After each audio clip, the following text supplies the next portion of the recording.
The bad things going on, there are, on the other side, Joe Biden's approval ratings, which are a nonstop source of joy for us. And if you've seen them recently, you know in your heart exactly how the November elections are going to turn out.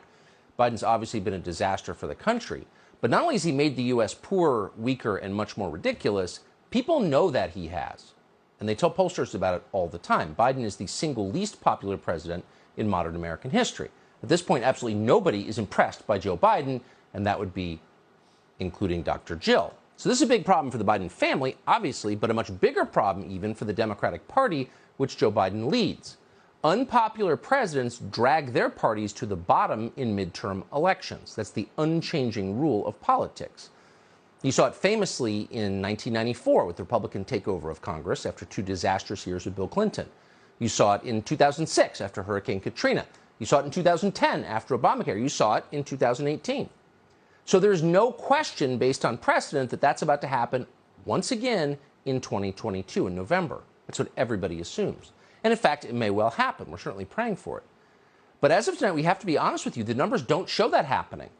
Not even close. In fact, all the indications we have right now suggest that despite Joe Biden's well-earned unpopularity, the Democratic Party still, again, as of tonight, has a strong chance of holding Congress in November. The prediction markets, which many believe are more accurate than the polls, overwhelmingly point to the Democrats keeping at least one chamber. And maybe strangest of all, as of this week, Democrats are leading Republicans nationally on the so-called generic ballot by about 4 points. So if you ask people which party do you like more, they say Democrats. And maybe that's why Democrats are raising a lot more money, too. And not just money from their patrons in big tech, but from small dollar donors. That's bad. In June, Democrats raised $64 million online from 4 million people. That same month, this June, Republicans raised only $26 million online from just over 1 million donors. From the first quarter to the second quarter of this year, donations to the Republican Party dropped by more than 12%. By contrast, donations to the Democratic Party are up more than 20%. That is not good at all, not simply because you need money to run a political campaign, but because money is, to some extent, a measure of commitment and intensity. And you see the same dynamic playing out in individual races across the country. For example, last quarter, Raphael Warnock, that would be the thoroughly mediocre Democratic senator from Georgia, the guy who was caught on video appearing to commit spousal abuse, remember that? That guy, raised more than $12 million online. His opponent, Herschel Walker, who everyone likes, raised less than half of that.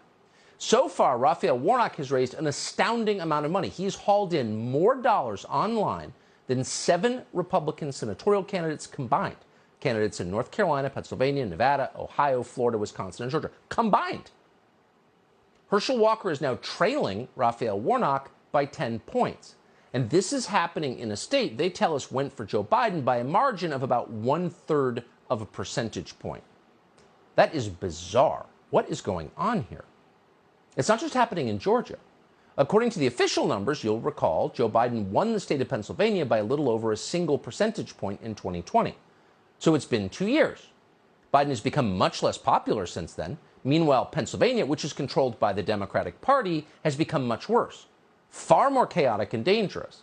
Here was the scene in the state's largest city on Tuesday.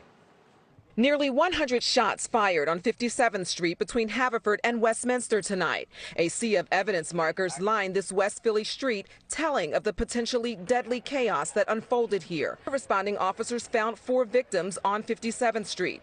2 shot in the head in critical condition tonight. 1 victim, we're told, in a BMW is an innocent bystander caught in gunfire and shot in the shoulder. All while kids and young adults were on a nearby playground. Over 100 shots right in the middle of the street.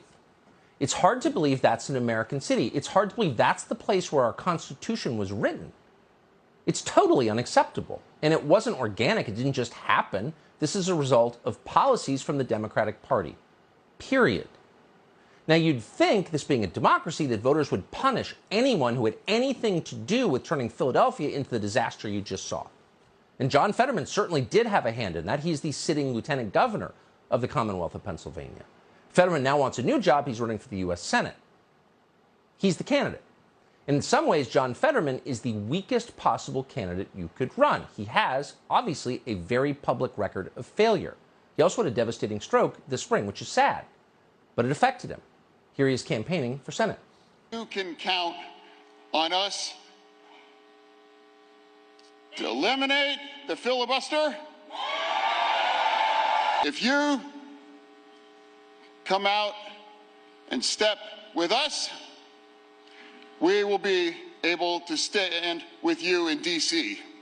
And let's get some stuff done for America. I gave away the lieutenant governor in Pennsylvania, the only lieutenant governor in the history to do that. So this guy is everything you'd think wouldn't work. He's radical, for one thing. Let's eliminate the filibuster. Oh, good idea, John Fetterman. He's implicated in the destruction of the state that he's still the lieutenant governor of, and he's obviously impaired. That's not an attack on him. It's just true. Watch him. So you'd think there would be no way a guy like that could win a Senate seat. And here's the sad news. However, John Fetterman is winning overwhelmingly. He currently has a double-digit lead over his Republican opponent, Mehmet Oz, Dr. Oz.